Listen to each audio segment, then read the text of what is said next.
Estimados participantes, se presenta a continuación la videoconferencia que aborda el tema diagnósticos de los supuestos de Fisher, análisis de varianza ANOVA y prueba LSD. Este es un tema de mucha relevancia práctica profesional y que corresponde con un nivel más avanzado de conocimiento conocido como las relaciones de causalidad. Este tema se aborda en profundidad dentro del curso Bioestadística Bio 702 en la cuarta semana. Pueden ver ustedes en pantalla el tema principal de los diagnósticos de los supuestos de Fisher, ANOVA y prueba LSD. Este tema se aborda en la cuarta semana del curso Bio 702 en el día octavo. Esta videoconferencia es de carácter práctico del uso del software Infostat para poder realizar los diagnósticos referidos al análisis de varianza y la prueba LSD. Y su contenido programático está desarrollado con muchos detalles dentro de la conferencia 22, dentro de la plataforma. Ahí se señala con el mouse, solamente que ahora la hacemos en vivo a través de la videoconferencia. En primer lugar, vamos a abrir el software Infostat y dentro de Infostat la base de datos tomates, que es el ejemplo que está desarrollado en la videoconferencia 22, que refiere al tema de esta videoconferencia. Entonces ahí tienen ustedes en pantalla la base de datos de tomates, que tiene básicamente tres variables. La variable, los tratamientos que se evaluaron en el experimento, que son 5 variedades de tomate, 3 variedades de origen búlgaro, Martí, Topacio, Estela, y 2 variedades de origen norteamericano, la BF134 y la UC82. Se incluye la variable dependiente, que es para evaluar el potencial agroindustrial de las variedades de tomates a través de la variable rendimiento del peso de U en gramos. Y se presenta en medio la variable que corresponde con las repeticiones en este experimento, que es un diseño completamente aleatorizado, es un DCA, que valga decir que es el ANOVA más sencillo que se realiza en términos experimentales, y asume el nombre de observaciones, para diferenciarlo de los diseños de bloques completos al azar, que las repeticiones se llaman bloques. En los DCA, las repeticiones se les nombra como observaciones. Este es un tema fundamental dentro del curso Bio 702 y básicamente en él se abordan 3 macroprocesos. El primero, para determinar el control de calidad de los datos. El segundo, para realizar los diagnósticos de los supuestos de Fisher. Y el tercero, realizar el ANOVA y prueba LSD de Fisher. Bien, pasemos entonces a realizar esta clase práctica en Infostat. Recordemos que los 3 macroprocesos que hay que realizar, el primero es control de calidad de los datos obtenidos en el experimento, de tal manera que nos vamos a indicar en la diapositiva número 8 de la conferencia de este mismo nombre. Ustedes tienen el paso inicial, que siempre es iniciar con el control de calidad de los datos. Eso se realiza, como muy bien ahí se está señalando en pantalla, con el comando medidas de resumen. Vamos a realizarlo en Infostat para que vean qué sencillo que es. Entonces vamos a la ventana medidas de resumen. Ponemos en la ventana variable, la variable dependiente. Ponemos en la ventana de criterios de clasificación la variable de tratamiento, que es la variable de causa o variable independiente que provoca la variabilidad, el fenómeno de variabilidad en el experimento o en el estudio. En la siguiente ventana se le especifica, esta es la ventana que de manera opcional el Infostat le da a todos los usuarios. Usted puede quedarse con eso y es suficiente, y es suficientemente bueno. Pero hay otros criterios estadísticos que Infostat le pone al servicio de los usuarios. Uno puede escoger los cuartiles, las medianas, la asimetría, la kurtosis, etc. Y uno puede escoger, como en este caso que recomendamos, incorporar el intervalo de confianza al 95%, que es este, el P05 y el P0.95. Entonces solo le agregamos el intervalo de confianza, ese es opcional para cada usuario, lo que le puede pedir y aceptar. Y el Infostat te da una tabla de resultados en la cual te da el intervalo de confianza para cada uno de los tratamientos y fundamentalmente te da los promedios de cada uno de los tratamientos y el número de repeticiones de cada uno de los tratamientos. Por supuesto, como en este caso es un experimento realizado, fue planificado con un mínimo de 4 repeticiones, que es el mínimo que se debe tener en un estudio observacional o experimental para que se pueda habilitar correctamente, que se tenga veracidad y confiabilidad de las probabilidades que se generan a través de la prueba de Fisher. Bien, entonces tenemos los mínimos recomendados, que es 4 repeticiones como mínimo para cada tratamiento, y este archivo se puede guardar perfectamente aquí con este icono del Infostat que aparece ahí en blanco arriba que dice RTF. Es un archivo solo para guardar y luego se puede editar, posteriormente se puede editar.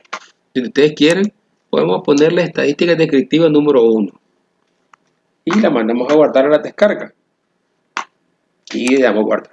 Ya está, se ha guardado esta ventana de salida, estos resultados, que es la primera tabla que se debe de elaborar en el informe de resultados de un análisis de varianza. Esta es la primera tabla para verificar la validez y confiabilidad de la variabilidad que posteriormente va a evaluarse con la prueba de Fisher mediante las repeticiones de un mínimo de 4.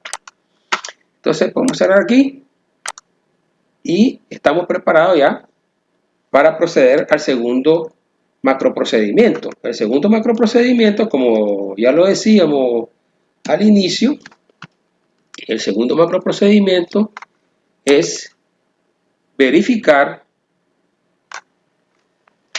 los supuestos del modelo de Fisher. Para ello hay que realizar primero un análisis de varianza que es orientado a generar los residuos y predichos del modelo, que son dos variables que te permiten realizar los diagnósticos: 1, normalidad de los residuos; 2, homogeneidad de varianza de los residuos con respecto a los tratamientos; y 3, independencia de los residuos. Los detalles de cada uno de estos procedimientos, de los diagnósticos de normalidad, homogeneidad, independencia de los residuos del modelo, están descritos plenamente en esa conferencia de PowerPoint, que es la conferencia 22, que aparece en el día 8 de la 4ª semana del curso de Bio 702, dentro de la plataforma Moodle de este curso. Entonces vamos al Infostat para realizar la corrida del análisis de varianza de la ANOVA, primera corrida, para generar los residuos del modelo. Entonces, vamos a estadística, buscamos el comando análisis de varianza. El Infostat toma por defecto las variables que anteriormente ya se habían declarado. Eso es una gran ventaja porque el Infotat, aún antes de que se desarrollara la inteligencia artificial, que ahora está muy de moda, el Infotat tenía un nivel de programación tan profundo que funciona como un software intuitivo, como que a uno le adivinara qué es lo que quiere hacer. Y le presenta una ventana de diálogo con muchos atributos para que el usuario seleccione las opciones que quiere agregarle o que quiere quitarle, pues, a un procedimiento, como es el caso de la medida de resumen con intervalos de confianza o no, con asimetría, curtosis, mediana, los cuartiles o no. Ese es según las opciones que quiere el usuario. En este caso, el análisis de varianza ya lo tiene predeterminado, los tratamientos, la variable de causalidad, la variable dependiente del rendimiento y peso de jugo.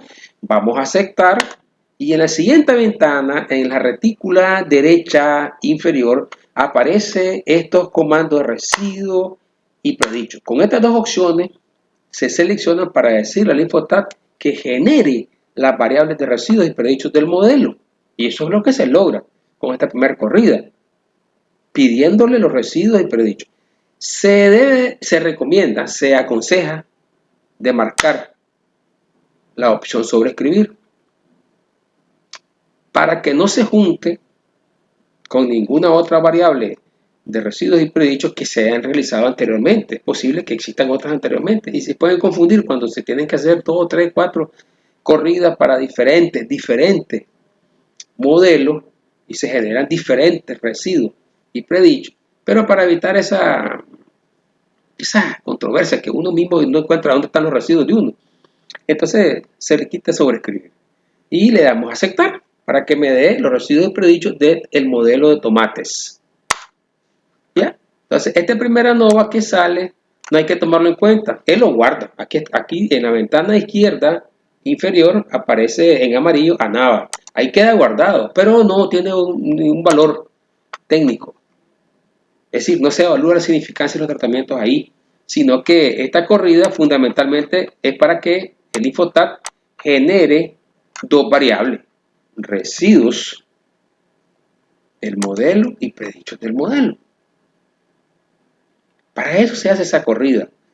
Y luego, con estas dos variables de residuos y predichos del modelo, se corren tres diagnósticos independientes, uno del otro, porque son pruebas independientes realmente. Y entonces vamos a correr el diagnóstico de normalidad, tal como lo indica el Infotat, mediante el análisis gráfico del QQplot. Se incluye la variable residuos del modelo en la ventana de diálogo que se llama variable, ahí se pone la variable de residuos. Recuerde que las tres pruebas de diagnósticos de residuos del modelo tienen que realizarse con la variable de residuos del modelo. Eso es fundamental, que no nos equivoquemos nunca en eso. Nunca nos equivoquemos. Diagnóstico del modelo se hace con la variable residuos del modelo, no con la variable original, que en este caso sería rendimiento del peso de jugo. Entonces, para el diagnóstico de la normalidad, se corre el comando del QQplot dentro de Infotat, que ejecuta un algoritmo para generar la correlación de Shapiro-Francia. Y eso es muy importante. No es una simple gráfica la que saca el Infotat, sino que saca la prueba de correlación de Shapiro-Francia junto con el gráfico de normalidad. Le damos a aceptar. Luego ahí está por defecto, que lo que queremos diagnosticar es la función de distribución normal de los datos obtenidos en el experimento. En este caso la normal ya está dada y le damos a aceptar. Entonces el Infotat genera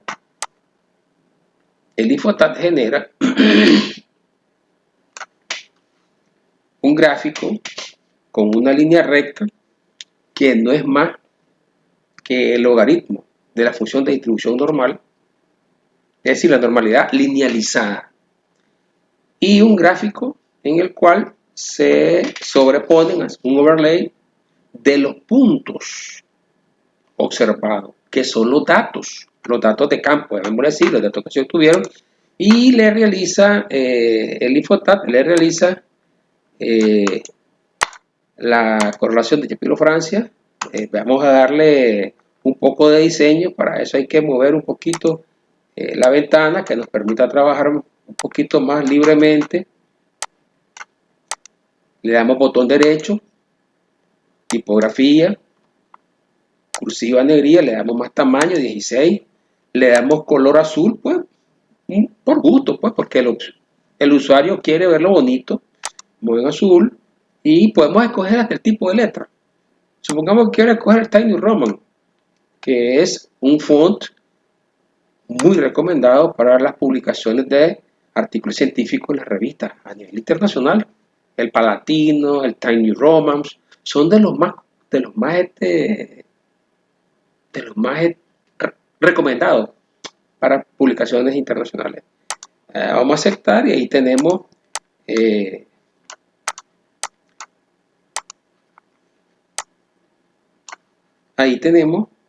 la correlación de Shapiro-Francia como R igual a 0.985. Recordando que el criterio de diagnóstico para decidir si hay o no hay aproximación de normalidad de los datos observados con la función de distribución normal es obtener un R de la correlación de Shapiro-Francia mayor o igual a 0.94. En este caso obtuvimos un R igual a 0.985.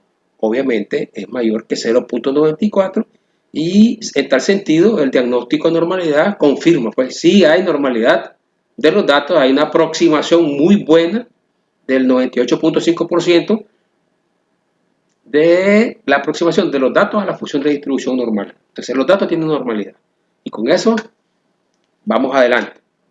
Recordemos que el segundo paso de los diagnósticos es realizar la prueba de Levene o análisis de varianza a los residuos del modelo. Entonces vamos a realizar ahorita el diagnóstico de homogeneidad de los residuos del modelo. Vamos a estadística. Vamos a pedirle un análisis de varianza. Y recuerden el consejo profesional que les di hace unos minutos.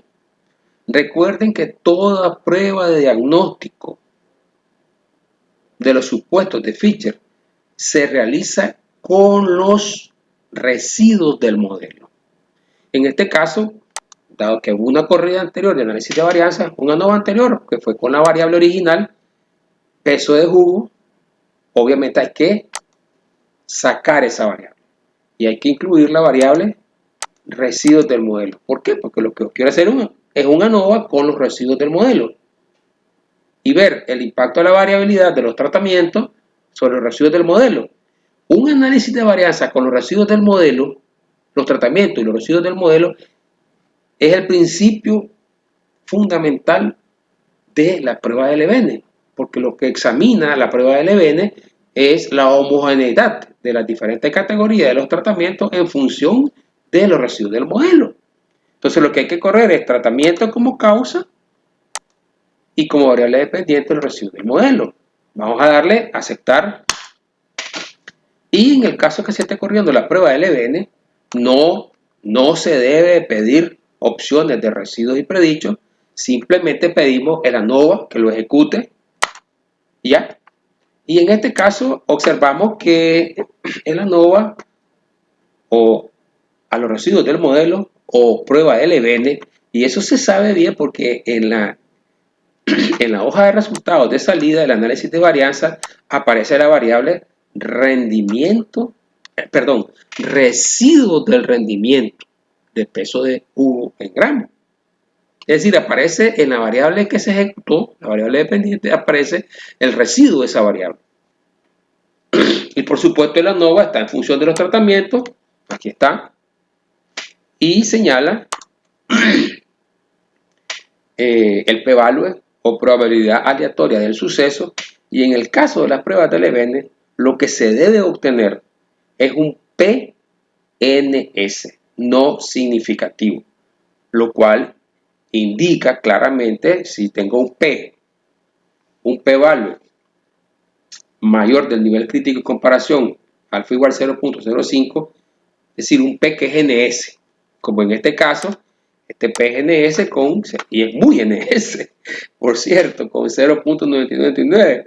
Quiere decir que hay una homogeneidad completa.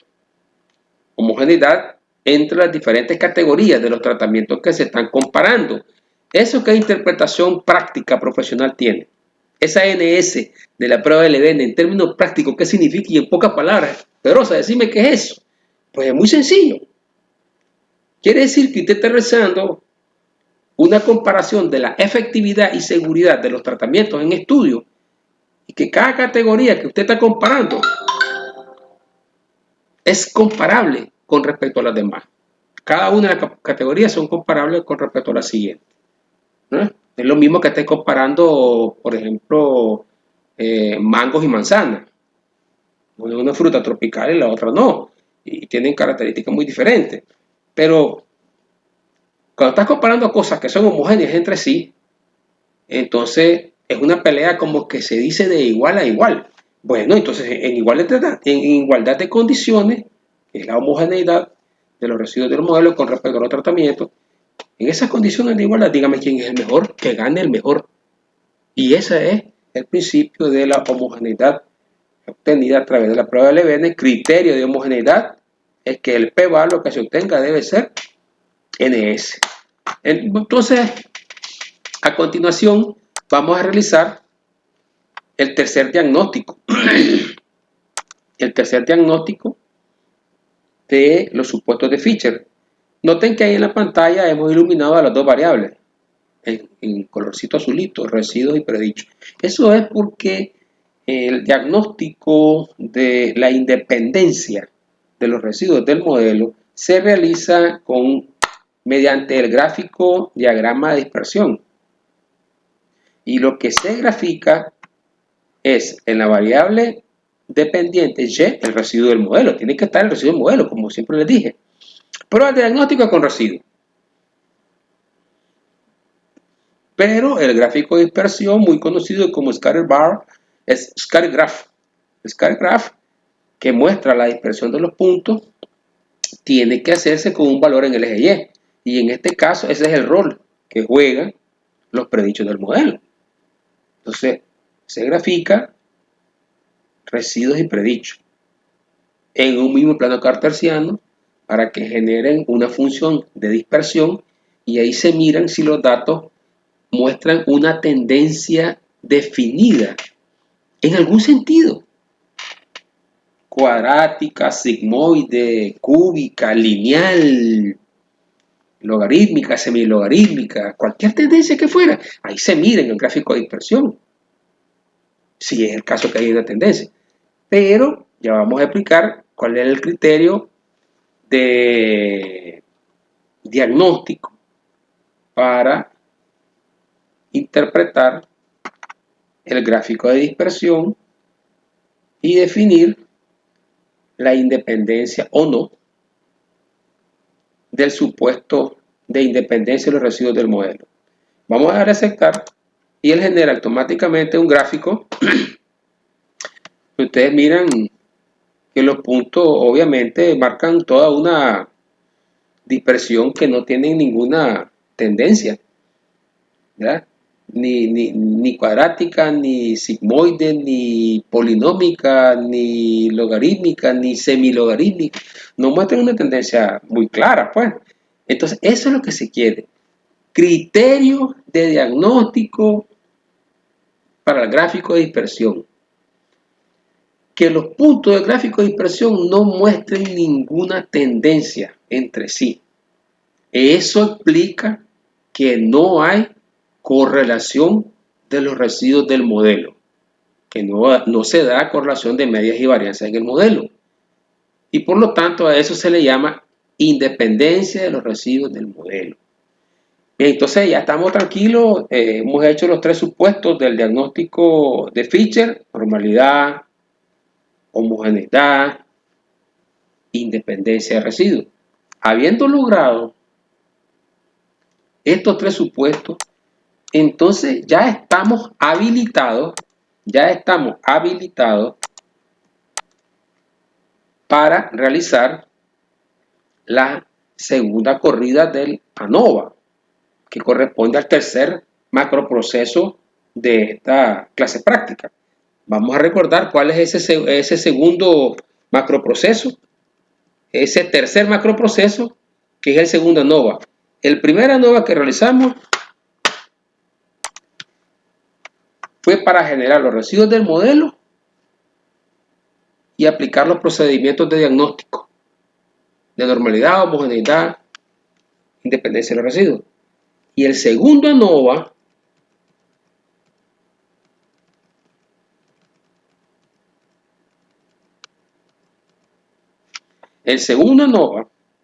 se realiza para comparar las diferentes categorías de los tratamientos en estudio por su efectividad.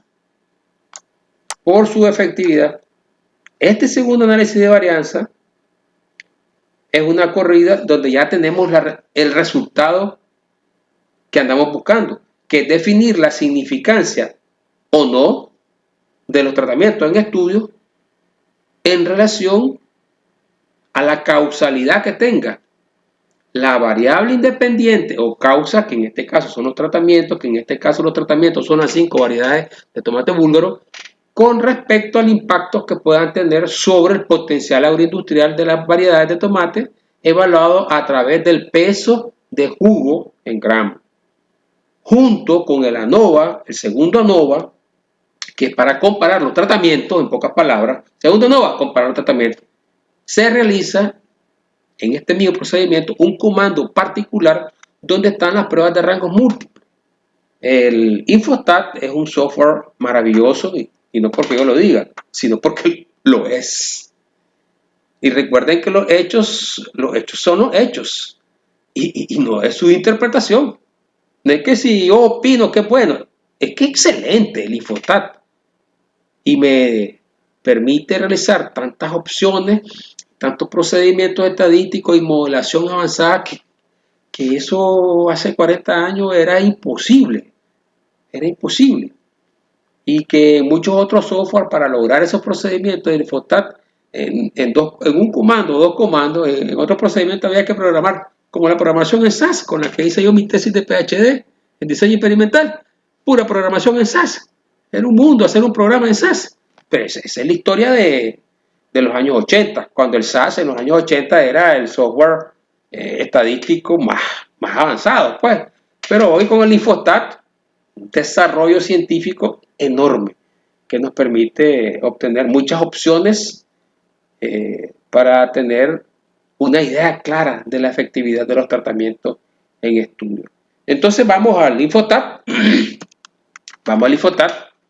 para hacer el segundo ANOVA y realizar la comparación de los tratamientos por su efectividad. Y por supuesto se elige la opción de las pruebas de rangos múltiples para determinar la jerarquía de los tratamientos. Y que me diga pues, quién es primero, segundo, tercero, que es una manera práctica de decir, el mejor es el primero. ¿Pero por qué? Por los niveles de productividad en esto y esto y esto y esto. El mejor es el primero, ¿por qué? Porque los niveles de seguridad industrial o inocuidad de alimentos o seguridad a la vida de los pacientes, qué sé yo, cualquier variable de seguridad, lo proporciona el tratamiento tal. Por eso es el número 1. Bueno, y le sigue fulano y fulano. Está bien, pues a eso se refiere. Comparar la efectividad de los tratamientos con el segundo ANOVA y permitir jerarquizar el efecto de los tratamientos mediante una prueba de rango múltiple, que en este caso recomendamos que sea la prueba de LSD de Fisher. Bien, vamos a hacer los dos procedimientos que son bien sencillos. Vamos a estadística, análisis de varianza. Ahora, ojo, el procedimiento anterior era con los residuos. No, no. En este caso tenemos que sacar esa variable y debemos poner la variable original, que es el rendimiento, el peso de jugo. Porque ahora vamos a evaluar el efecto de causalidad de los tratamientos, las 5 variedades búlgaras, 3 variedades búlgaras y 2 variedades norteamericanas, sobre el peso de jugo en gramos. Le damos a aceptar. Y en esta segunda ventana de diálogo que el Infostat se despliega, aparece la pestaña comparaciones y la pestaña contraste. Obviamente la ventana de modelo ya está predicha, ¿verdad? Con la selección anterior del causa-efecto, ya queda predicho el modelo. Y las comparaciones, hay una serie de opciones que podemos tomar, cualquiera de ellas son buenas, depende de el para qué utilizar, qué tipo de resultados queremos y para qué queremos esos resultados. Entonces habrá criterios diferentes a aplicar diferentes pruebas, o las pruebas de los contrastes ortogonales, que esa es una videoconferencia aparte que vamos a dar también, que permite obtener una prueba de Fisher planeada o pruebas de Fisher exactas que responden a preguntas específicas. En este caso no vamos a hacer contraste, no es para eso esta videoconferencia, es ANOVA y LSD. Miren qué bonito. Solo marcamos clic LSD y abajo le decimos que eso se lo aplique a la variable de causalidad que se llama tratamiento. A la derecha se puede seleccionar varias opciones, por ejemplo el alfa. Obviamente que el alfa es el alfa en términos estándares a nivel internacional es el nivel crítico de comparación, alfa igual 0.05. En este caso podemos escoger que se den los resultados finales, la jerarquía me la dé en una lista ascendente, es decir, los resultados van a salir de los rendimientos de menor a mayor, o en lista descendente, que ponga los promedios jerarquizados de mayor a menor. Entonces, en dependencia de la naturaleza de la variable, qué resultados buscamos, la correcta interpretación de esa jerarquía que va a salir, se puede pedir descendente o ascendente. En este caso, tomemos la opción descendente y le damos aceptar. Y ya está. Y tenemos el análisis de varianza para los tratamientos. Aquí se mira claramente que la variable es rendimiento de peso de jugo, no es residuo, porque no es diagnóstico. Recuerden eso, es importante. Es la variable residuo, es la variable dependiente, sobre la cual se manifiestan los efectos de menor o mayor impacto que tienen los tratamientos de estudio. Y aquí está la respuesta global. Todos los análisis de varianza univariados, multivariados o factoriales tienen siempre un ANOVA que es global su respuesta. Es el p-valor que corresponde al efecto de los tratamientos y dice si hay un efecto significativo o no de los tratamientos en estudio.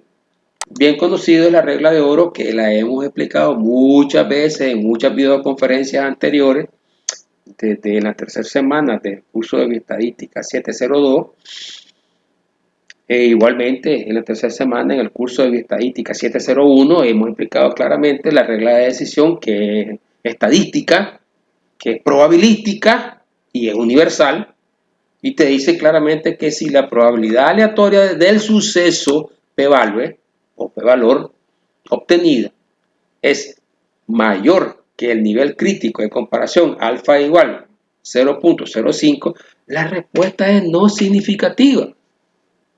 ¿Qué quiere decir? Que el impacto de los tratamientos tiene igualdad de condiciones sobre la variable de efectos. Pero observen bien en este caso, observen bien que el p-valor dice que es 0.001 y ese es un p-valor menor que el nivel crítico de comparación alfa igual 0.05. Y por lo tanto, ¿qué debemos interpretar? ¿Cómo debe ser nuestra respuesta, nuestra interpretación de los resultados globalmente? El efecto de los tratamientos. En este caso, es altamente significativo, con un p-value de 0.001. Se le pone 2 estrellitas pues a la par, porque es menor que el nivel crítico de comparación. Inmediatamente que un análisis de varianza da una respuesta global de significancia, inmediatamente surge la pregunta: si hay un efecto significativo de los tratamientos, entonces permítame conocer cuál de ellos es el mejor y cuál le sigue y cuál está al final, porque tiene menos rendimiento. Entonces esa jerarquización se logra mediante la corrida de otro modelo que se llama pruebas de rango múltiple. Son las famosas pruebas posteriores a los análisis de varianza, que también presentamos con mucho detalle al inicio de esta cuarta semana, en la conferencia de ANOVA A y ANOVA B, donde se explica eso con mucho detalle. Entonces, una de las pruebas más reconocidas, de mayor prestigio a nivel internacional en la revista científica para publicar artículos científicos en Ciencias de la Vida, es que después del análisis de varianza, después que se tiene la respuesta global, si esta es significativa, como es este caso, pues se procede a aplicar el test LSD de Fisher o la prueba LSD de Fisher, que tiene criterios rigurosos de comparación de a pares,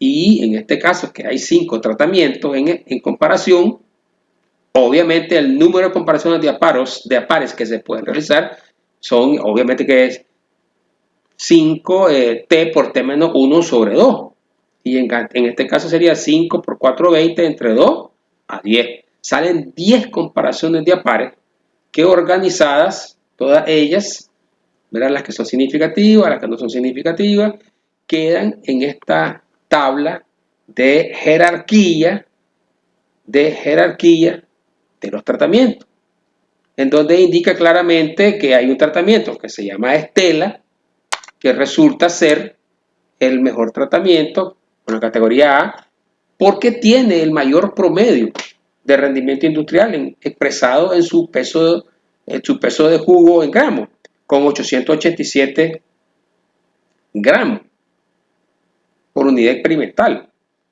En segundo lugar, la variedad Topacio, con promedio de peso de jugo de 760.8. En tercer lugar, la variedad Martin, con 676.88 gramos del peso de jugo.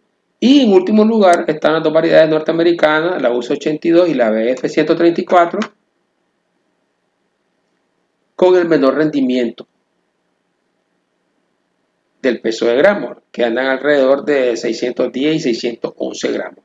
Está indicando claramente que las variedades de origen búlgaro tienen un mayor potencial agroindustrial, pues cada una de ellas genera mayor cantidad del peso de jugo, y esa es la materia prima esencial para la producción en la industria de muchos derivados industriales del tomate, como es el ketchup, el concentrado de tomate, el jugo de tomate, la gaseosa base de tomate, el mismo B8 que lleva mucho jugo de tomate, en fin, y muchos otros derivados de la industria del tomate que se evalúan, se producen en base al peso del jugo que tiene la variedad. Bien, entonces aquí hemos visto la aplicación de un análisis de varianza significativo, en este caso, ¿verdad?, y la prueba del SD de Fisher para jerarquizar la respuesta estadística obtenida de los tratamientos evaluados, y todo ello realizado según las normas de calidad del Infostat, con criterios de que el criterio de comparación es el nivel crítico alfa igual 0.05, y ahí lo dice el Infostat. En síntesis, hemos presentado la videoconferencia de carácter práctico profesional mediante el uso del software Infostat tres grandes procesos. El primero, el control de calidad de los datos mediante el comando medidas de resumen. El segundo, realizar los diagnósticos de los supuestos de Fisher. Ellos son tres diagnósticos independientes. Normalidad de los residuos del modelo mediante la prueba de Shapiro-Francia. Homogeneidad de los residuos del modelo mediante la prueba de Levene. E independencia de los residuos del modelo mediante el scatter graph o gráfico de dispersión entre residuos y predichos del modelo. Y el tercer macroproceso realizado fue el análisis de varianza de Fisher, un procedimiento que muestra el efecto global de los tratamientos sobre la variable dependiente. Finalizando con la prueba LSD de Fisher, Less Significant Differences o diferencia mínima significativa en español. Este procedimiento es muy importante porque permite conocer el efecto particular de los tratamientos sobre la variable dependiente. Muchas gracias. Saludos.